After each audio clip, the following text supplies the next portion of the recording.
Hey guys, welcome back to Priya Sura's hut. ரொம்ப நாளைக்கு அப்புறம் லாங் வீடியோ ஷேர் பண்ணுறேன்னு நினைக்கிறேன்.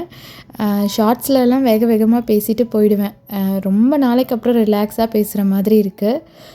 லாஸ்ட் இயர் வரலட்சுமி பூஜை லைவே ஷேர் பண்ணியிருந்திருப்பேன். பட் இந்த வருஷம் நான் எங்கே இருக்கேன், ஃபோன் எங்கே இருக்கேன்றதே தெரியாத மாதிரி இருந்துச்சு.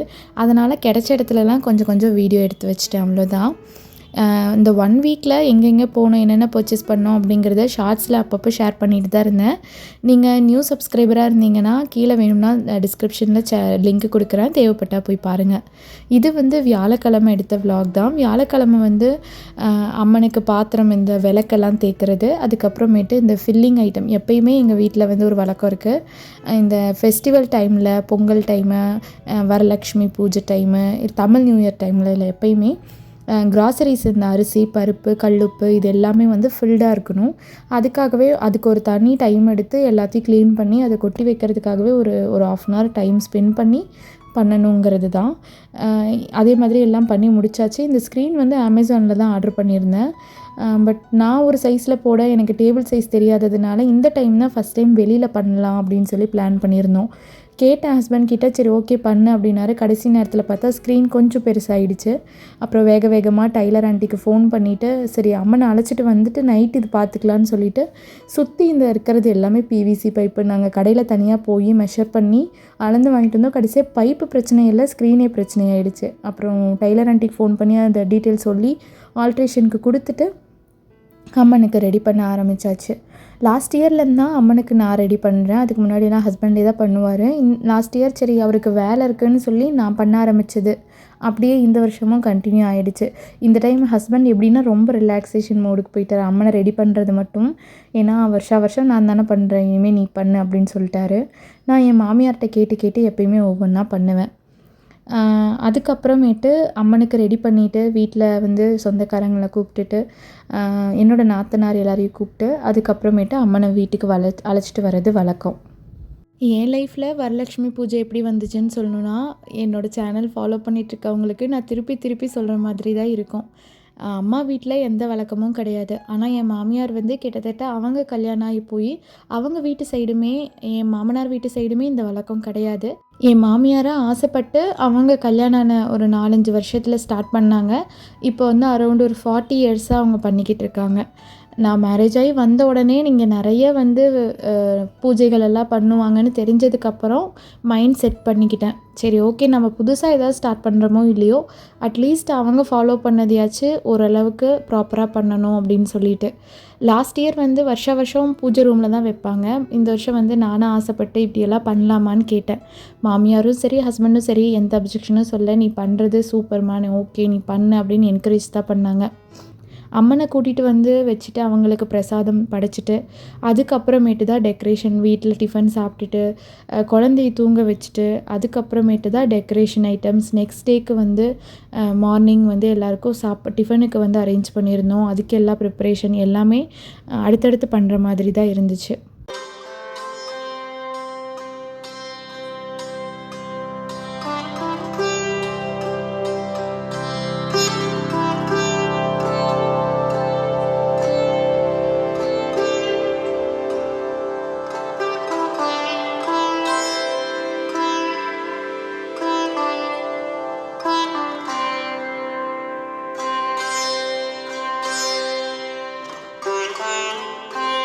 வீட்டு வேலையெல்லாம் முடிக்கிறதுக்கே அரௌண்ட் 10:45, குழந்தையெல்லாம் தூங்க வச்சுட்டு வெளியில் வரும்போது 10:45 ஆகிடுச்சு.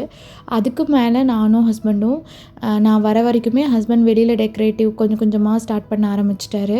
வந்ததுக்கப்புறம் டிஃபன் சாப்பிட்டுட்டு அதுக்கப்புறமேட்டு 11 o'clock மேலே தான் ஸ்டார்ட் பண்ணோம்.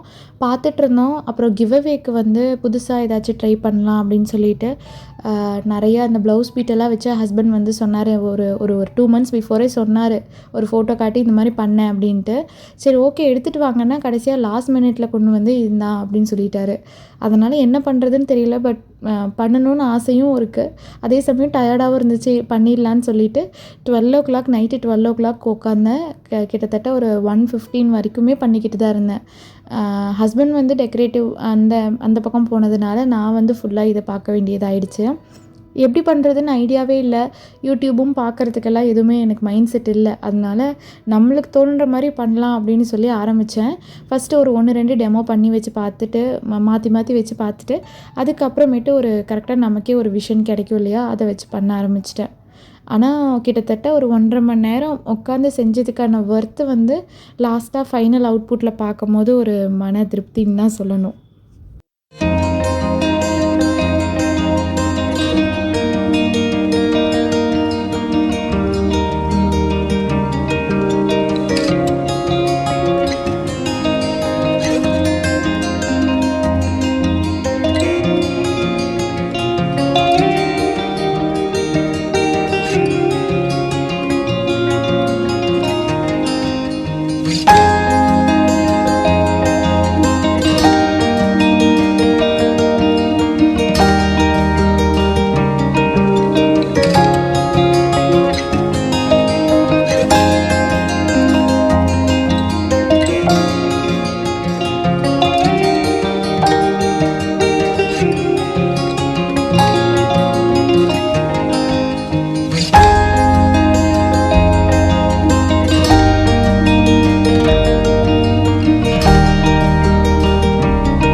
ஃபைனலாக எப்படி வந்துச்சுன்னு பார்க்கலாமா? இதுதாங்க நான் கிட்டத்தட்ட 1.5 மணி நேரமாக உட்காந்து ஒரே இடத்துலையே உட்காந்து இதெல்லாம் பண்ணதுக்கு ஃபைனலாக பார்க்கும்போது ஓகே, ஒன்றும் சொதப்பெல்லாம் இல்லை. அதாவது ரொம்ப சூப்பராக இல்லைனாலும் ஓரளவுக்கு இருந்துச்சு. பார்க்குறதுக்கு அழகாக இருந்துச்சு. எப்படி இருந்துச்சுன்னு மறக்காமல் கமெண்ட் பண்ணுங்கள். அவ்வளோதான். அதெல்லாம் முடிச்சுட்டு இப்போ கிட்டத்தட்ட 1:00 மேலே ஆகிட்டு அதுக்கப்புறமேட்டு நைட்டுக்கு தேவையான ப்ரிப்ரேஷன் எல்லாம் முடிச்சுட்டு முன்னாடியே அளந்து வைக்கிறது, அரிசியெல்லாம் அளந்து வச்சோம்னா காலையில் எடுத்து எழுந்துச்சி வந்தோடனே டக்கு டக்குன்னு பண்ணிடலாம். நான் வந்து சாம்பார், அப்புறமேட்டு வடை இதெல்லாம் பார்த்துக்கிட்டேன், சட்னி இதெல்லாம் பார்த்துக்கிட்டேன். ஹஸ்பண்ட் ஒரு பக்கம் இட்லி வந்து நாங்கள் ஒரே பாத்திரத்தில் பெரிய பாத்திரம் வச்சுருப்போம். அதில் வந்து ஹஸ்பண்ட் இட்லி, கேசரி ஐட்டம்லாம் பார்த்துக்கிட்டாரு. அதுக்கப்புறம் நான் அங்கே முடிச்சுட்டு அம்மனுக்கு பூவு இதெல்லாம் போட்டுட்டு அதுக்கப்புறம் பிளேட் அரேஞ்ச் பண்ணுறதுக்கு கரெக்டாக இருந்துச்சு. பிளேட்டில் என்னென்ன வச்சோம் அப்படின்னு சொல்லி கண்டிப்பாக டீட்டெயில்டாக ஷேர் பண்ணுறேன். நான் கரெக்டாக ராகு காலத்துக்கு முன்னாடியே சாமி கும்பிட்டாச்சு. சாமி கும்பிட்டுட்டு எல்லாரையும் வயிறார சாப்பிட வச்சுட்டு நாங்களும் வயிறார சாப்பிட்டுட்டு அதுக்கப்புறம் ஒருத்தர் மாற்றி ஒருத்தருக்கு பெரியவங்க கிட்ட ஆசீர்வாதம் வாங்கிட்டு அன்றைக்கி டே வந்து ரொம்ப சூப்பராக போச்சு. பயங்கர டயர்ட், அது நகரவே முடியல. கரெக்டாக ஃபைனலாக சாமி கும்பிடும் போதெல்லாம் தலை சுற்ற ஆரம்பிச்சிருச்சுன்னே சொல்லணும். அந்தளவுக்கு பயங்கர வேலையாக இருந்துச்சு. தம்பியை வந்து ஸ்கூலுக்கு அனுப்பிச்சிட்டோம். ஆனால் அனுப்புனதுக்கப்புறம் கொஞ்சம் கில்ட்டியாக இருந்துச்சு, அனுப்பிட்டோமான்ட்டு. ஆனால் ஸ்கூலில் லீவ் இல்லைன்ட்டாங்க. அதனால் வேறு வழி இல்லாமல் தம்பி ஸ்கூல் போயிட்டு ஈவினிங் வந்து என்ஜாய் பண்ணார். எல்லாருமே இருந்தாங்க, வீட்டில் நல்லா என்ஜாய் பண்ணார். எங்களுக்கு வரலட்சுமி பூஜை இப்படி தான் போச்சு. நீங்களும் வரலட்சுமி பூஜை செலிப்ரேட் பண்ணிங்களா அப்படின்னு மறக்காமல் கமெண்ட் பண்ணுங்கள். அடுத்த வீடியோவில் பார்க்கலாம். அது வரைக்கும் don't forget to do like and subscribe. Tata.